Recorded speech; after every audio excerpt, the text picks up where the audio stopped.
Last class we introduced the Mayim Nukvim, the lower waters. We explained about this Kabbalistic concept, but it seems to me from where we're holding this Torah that the reason that Rabbi Nachman brings up this Kabbalistic concept of the Mayim Nukvim is actually to bring us into the sort of more reality, more reasonable, rational side of things.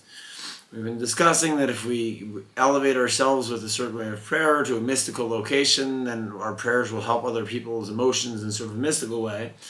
But then last time when we talked about the Mayim Nukvim, the lower waters, this brought us to a place where we realized that there's a very simple way that our prayer and learning helps other people's emotions, that we can get them to pray too. We learn a lot of halakha and it makes us really smart, and we can find ways to tell people that they should really actually be praying, and that would help with a lot of their problems. And we can say it in a way that will get past their barriers that they have set up, the reason that they're not doing that already. They need anybody to tell them to do that. We've explained a lot about the emotional benefits of prayer. I don't necessarily need to go into that. It's in many of the beginning shiurim on this Torah, on Torah base. But even if you don't purport anything supernatural at all about prayer, even without doing that, I'm not saying we're not doing that. I've made quite a few supernatural claims about prayer in this shiur, and I think most people that pray do. But on a very simple level, it has emotional benefits, and a lot of our physical problems relating to our behavior and the sort of interactions that we have, encounters that we have, and the way that we handle things really come down to emotions. And if we just had the correct, helpful emotion in that situation, if only we could get ourselves to feel the right way about something, it would go better. We'd act better, we'd talk better. So, this is a very simple way that the work of praying in this certain way and learning in this certain way actually helps people's emotion. So then in the Likutei Moharan, and he continues, we're in Likutei Moharan Torah base, Emer Lakoinim, almost to Rabbi Bar Chana at the end of Sif Zion. It says, the Tefillah me'ir le'haneshamos, and the prayer shines to the souls of the people that we hope to help. V'v'chinas chidushin, because it gives them new sets of emotions.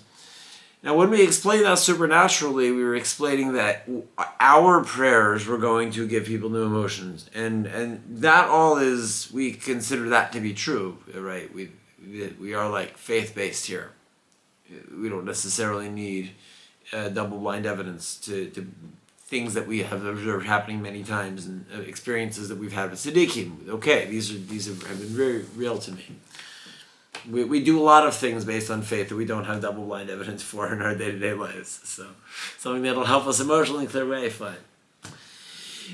Here, when now we say that the prayer shines to the souls, we mean their prayer, the prayer that we got them to do, by making ourselves smarter about prayer in a way that we can tell people to pray and they'll actually do it. It'll get past their barriers. Rabbi Nachman continues, Shehi mechadeshes oisem bivchinis ibor, that it will refresh these souls, it will give them new sets of more beneficial emotions than the previous ones, in the way of ibor, which literally means pregnancy. It is a Kabbalistic concept. When we discussed it in a Kabbalistic way before, it was that we were going to elevate to the certain divine location from which all human emotion is broadcasted with the use of our prayer. And then once we're in that location, we're going to get to a secret room in that place, and we can bring the souls there, and that room is called Ibor. And that's where they will actually receive their packages of new emotions.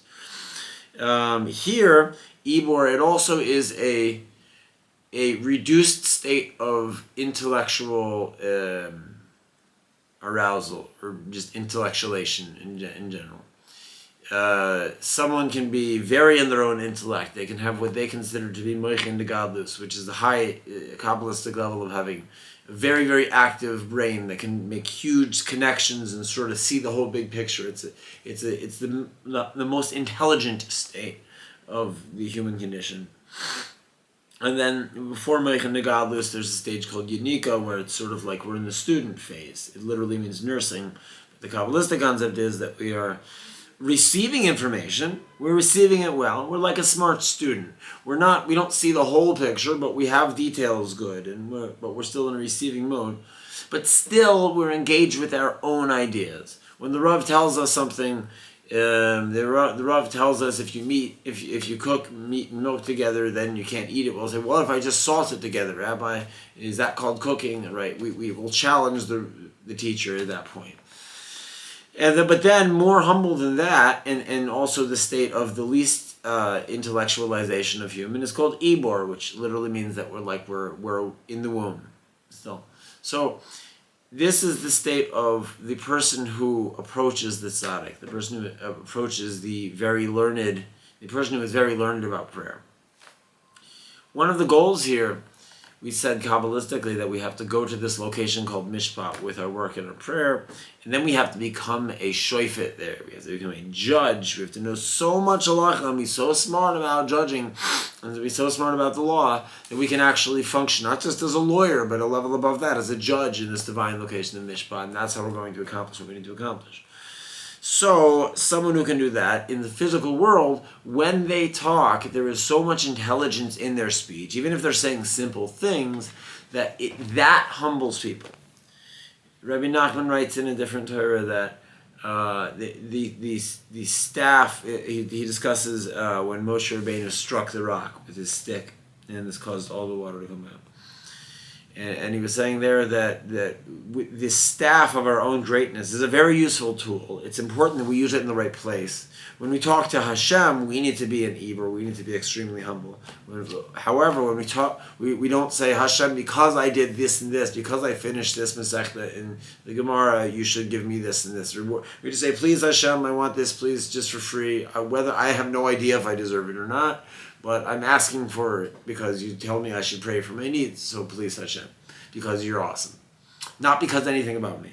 But when we're talking to other human beings, this is what Rabbi Nachman writes, that the staff of our own greatness can actually be a very useful tool, provided that we've developed our own greatness. That we actually shine a lot of intelligence with our speech, whether we're saying simple or complicated things. And so this should have a humbling effect on our listeners, which will prepare them to receive the advice. And it says in the Sikh Zaran that the Iker advice, the main advice of every tzaddik, whatever it sounds like they're saying to you, is pray. It might sound like they're telling you to learn in a certain way. It might sound like they're telling you to get a certain job or do something in gashmias, in physicality. But they know by telling you that it's going to land you in a headspace that you're going to pray, and that's why they're telling you that advice. My teacher, Zichron Lebracha, he would say, whenever somebody would ask him for a deep question, they wanted advice about something very ponderous matter, he'd say, "Did you talk to Hashem yet today? Did you pray yet?" And if they said yeah, I'd give them advice. If they said no, he'd be like, "Then where am I supposed to get the advice from?" You ask Hashem for the advice, and then it gives me the ability to actually say anything to you. But if you didn't pray it, my gas tank is empty. That's where I get it from, you praying. Right? We saw above that Rabbi Nachman said that in this teaching, Hanishamas me'irim le'tefillah, that the souls, those who we're trying to help, they shine a light on the prayer. In other words, the prayer, in that case, I think it means our avoida of prayer and learning in our own effort to become as much like a tzaddik that can help people in a deep way as we can. So, this is when Rabbi Nachman mentions Ibor, the level of Ibor this time. I think he means it in a more simple way. He's bringing it back down. When he mentions the elevation of the lower waters, now we're talking about the lower physical world. We have to say all this in a reasonable way without saying anything supernatural, given we've already said the supernatural stuff about Ibor. He continues, V'hanishamis hamaluvashim metafila hamavuais letzadik shebedor. And the ultimate goal of this is that when you go to your local neighborhood tzaddik and you ask his advice, because he just sounds so wise, and he, in one way or another, tells you to prayer, both the prayer of that tzaddik and your prayer are eventually going to go to the greatest tzaddik in the generation, We've discussed this idea a little bit before, that essentially where are all these local neighborhood tzaddikim getting their encouragement to pray from? They're getting it from a tzaddik who is greater than them, who's getting it from a tzaddik who is greater than them, and so on and so forth. Back to Moshe Rabbeinu, who his teacher basically was Hashem directly. He went up the mountain. He was the only guy who could go up the mountain and not die. That's what it says in the Pesukim. And so the greatest living current tzaddik, this is essentially who we're all getting our advice to pray from, whether it's directly or whether it's through emissaries. There's a rabbi in Israel, Rav Dov Kook of Tiberia, and you can find some of his books, but one thing that's very notable is that you can also find many videos on the internet of other renowned tzaddikim who everybody in the world goes to for advice, going to him for advice. So he's like the tzaddik. And I found an interview where some guys were asking him about his prayer customs. And he personally prays for a long time, as many of these tzaddikim do. Specifically what he does is he starts his Amidah, his Shemona Esrei prayer at Nates, which is the really ideal time. It's not the earliest ultimate time you're allowed to start it, but really better you wait until Nates, which is when the sun, you can actually see the body of the sun starting to come up in the sky. And you've already been able to see the light for a little while now, but you can see the body of the sun. And it goes for that for 4 halachic hours. So a halachic hour depends on whether you're in the summer or the winter. You divide the daylight into 12 even sections, and that's a halachic hour. So in the summer, this would be a longer prayer. And maybe 1.5 times longer than a regular hour at the peak of the summer. And he prays for 4 halachic hours until the latest time that you can initially do your morning prayers. You can still pray after that, but it's not considered ideal. The ideal time is the Nates. If not Nates, then within this 4-hour window. And he prays for that full 4-hour window. And some guys asked him, well, why specifically? He's like on the minute about it. Why do you do that specifically? Okay, pray for a long time. There are others you can pray longer than that. He doesn't say you have to finish your Shemona Esrei before 4 hours. You just have to start it before 4 hours. Why does he specifically do it that way? He's also very medaic that he starts exactly at Nates. You can have a minyan that maybe you start a little bit before Nates, a little bit after Nates. Okay, but it's still like basically called davening Nates. It's still called like you're davening when the sun comes up. This is the ideal time to do it. Okay, but he's very, very precise. Why? And he said, what he's doing during that time is he's fixing everybody else's prayer. He's very close to Hashem, and he hears everything that's in Hashem's mailbox. Every time Hashem's email goes, ding, you've got mail, Dov Kook of Tiberia hears it loud and clear. And so, and he can see, this word was a little bit off, or the feeling in this person's heart was a little bit off, and he can like tweak it and polish it, and so that the prayers become more effective. And so he said, everybody who prays during the proper time, he is helping them. He gave other advice about certain intentions in the prayer, how to get your prayers so that he'll hear them and be able to polish them up. Another story about the founder of Chabad, that he would daven later. What he would do is he'd go to a regular shul that was davening, and he would put his talus on his shoulder, and he'd walk around the shul. What's he doing? He's not davening. His mouth is not going. He doesn't. Maybe he's doing kavanas in his head, but he's not reading a book. He's not learning. What is he doing? He's waiting. Everybody else is praying, and then after everybody else would finish, he'd pray. And somebody asked him why he did that. Because the room fills with the prayers that didn't make it all the way up, and now they're stuck in this room. And with his prayer, he elevates them. He gets everybody else's prayer.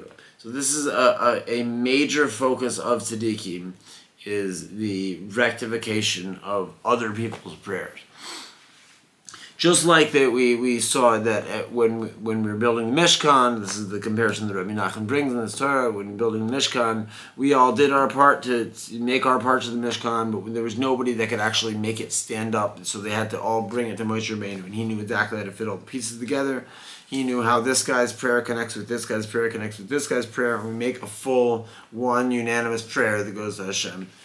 There are many people in the chamber of the king. There's even halakhically, there's a preference for davening in a place that has a large congregation. There's a greater preference even for davening in a place where you learn also in that same location, which is in keeping with the theme of this lesson, if you've been following the series of classes. So then Rabbi Nachman brings a verse to support this concept, and he brings a verse from Tehillim, but he doesn't bring the full verse, as is his style. He knows you can look up the full verse, and you are supposed to learn the whole verse according to the concept in the Torah, but also you're supposed to look, why did he emphasize this part? So we'll hopefully do that. Besuloi Zachareya Reosea Muvayislach. Besulois. So we'll just go according to the commentaries for how we, instead of translating the simple meaning of the words, we'll go how the commentaries translate them. Actually, I'm going to read the whole verse here, and we're going to use the interpretation of Midrash Rabbah, and we'll learn some things out about what this is telling us. So basically it means that many people are being brought to you. Besulois are being brought to you, Re'oseh are being brought to you. All these things are being brought to Moshe Rabbeinu, or other interpretations say they're being brought to Mashiach. The point, the biggest tzaddik. Okay, so what does the full verse say? Why do we even need the support? We basically got the point. Why did Rabbi Nachman bring this verse here? So the full verse, L'kamois tuva l'melech, basically means a nice garment is brought to the king. Besulois achareya, and one category of people called besulois pursue the king. Re'oseh muvayis lach, and also re'oseh, another category of people are brought to the king. Okay, so the Midrash Rabbah interpretation here. Mahu l'erkamois. What is this thing called l'erkamois? Ze mishkan. This is the Mishkan, like we've discussed in Moshe Rabbeinu, how we built the Mishkan in Midbar by bringing all of our stuff to Moshe Rabbeinu that we worked on, and he put the final project together. So l'erkamois refers to allegorically as the Mishkan. Shehu mitzuyar k'moshe kazuv roikam etecheles. And this is where they make the connection. But roikam is the same word that it was dressed in. It was decorated with the color of techelas, and it's the roikam and their kamais. So this is where we're making the connection that this garment refers to the Mishkan. Mahu tuva l'melech. What do these words mean? It basically means they were brought to the king. Zay Moshe shenikra melech. K'moshe kazu vayihi v'shuron melech. Where Moshe is called a king. Besulois achareya re'oseh. Eli Yisrael shenikra besulois. So when we say that these categories of people were being brought to the king, we're talking about kind of the Jews at large here, and then we're going to make a division here. So re'oseh. Where do we make distinction? We make a distinction here between re'oseh and besulois. Re'oseh refers to simple folks, and besulois refers to the simple folks, and re'oseh refers to the great scholars. And then we see that this is a kavod gadol. It is a great honor for the king. So let's start to analyze. Now that we basically know how to interpret these words that Rabbi Nachman brings, he doesn't bring the words that everybody's going to be brought to the king, that we're going to bring all the pieces to the king. He omits specifically the word king that is brought in the pasuk, and we have to ask why. Besulois, the simple folks of Israel, are going to be brought to you, great tzaddik, and also re'oseh, also the great scholars are going to be brought to you. So we read this verse and we think, wow, it kind of sounds like a hassle for the guy.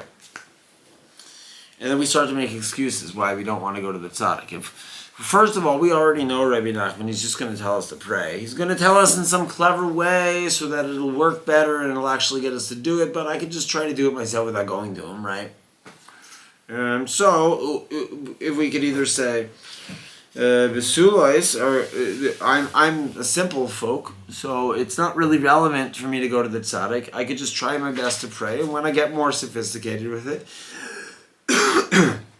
then I'll go to the tzaddik. And so that would be one excuse we could make, and that's indicated here. We could also make the excuse, if you consider yourself in the Re'osea category, that, I already know about prayer, and I'm pretty good. I can, look at the Arizal and picture some divine names in my head and make some complex feelings in my heart that you wouldn't know exist if you didn't read, Ava B'Tainugim, that you read about in books, and then you figure out how to get that feeling.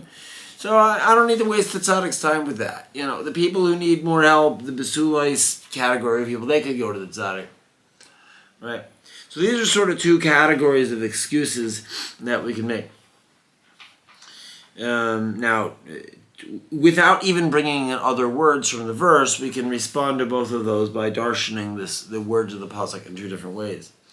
One, we could say, Besulois Achreya, the simple folks, they are going to go to the tzaddik, because they don't. If they are relevant to go to the tzaddik, well, how much more so Re'osea? How much more so the people who can understand better the words of the tzaddik and we're on a higher level. So as for someone who considers themselves, I kind of have my thing together here. The simple folk who need more help, they can go to the tzaddik. Well, how much more so that guy should go to the tzaddik? Okay, so that's one way you could darshan it. You could go the other way for the person that says, I'm too simple, so it's not really relevant for me to go to the tzaddik. And you say that the complex folks who already have their act together, and they don't really need so much help, they go to the tzaddik. How much more so, Besulai, the people who need the help should be going to the tzaddik. So it is not any, I can't make an excuse either way that I'm too simple or too sophisticated to go to the tzaddik. But Rabbi Nachman's intention is not only that we look at the words that he brought from the verse, but also that we look at the words that he didn't bring from the verse, which is where we refer to the tzaddik here as a king. And we are crowning the king essentially by going to the tzaddik. Is there comes tuva lemelech. We're bringing the pieces of the Mishkan, the simple pieces and the complexities, we're bringing them to the king. So we're crowning him a king. So it is most certainly not any hassle for the king. And now the king is the tzaddik of the generation, but if we're working on the prayer methodology of Mashiach, which is what we've been talking about this whole lesson, this whole Likutei Moharan base, then we also are sort of like putting ourselves in that zone a little bit. We know there are people who are more qualified, who are doing a better job at it, but we have to do some sort of a job at it. That's what we're discussing. And we know that as a result of that, people are going to come to us. And we are learned, we have spent a lot of time learning the Beis Yosef and the Bach, and now we're smart now, and we're going to want to say a lot of smart sounding things to these people, but we have to remember the tachlis. Why are all these people coming to us, the person who's in this tzaddik job now? Because they want to be told to pray. That is why the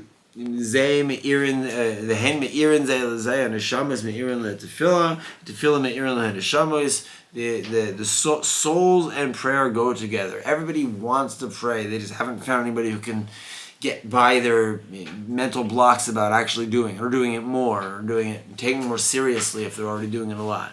Not just saying words, but I'm going to have a feeling too, or whatever taking it more seriously could mean for that person. So and the more that we engage in this avoid, the more that we know that everybody who is being attracted to us, everybody who is gravitationally pulled to us in our life, the reason that they are being gravitationally pulled to it, the tachlis reason. There are other reasons too that are derivative reasons, but the tachlis reason here, according to this Likutei Moharan, is that they need to be convinced to pray, and we are uniquely qualified to do it. Doesn't mean we have to argue with them. You have to be smarter than that. You have to find a way to tell them that they're going to that it's actually the final effect will be that they pray, whatever that means. We have to work on our own intelligence in the poi scheme, and also be sensitive to where these people are and what their situations are.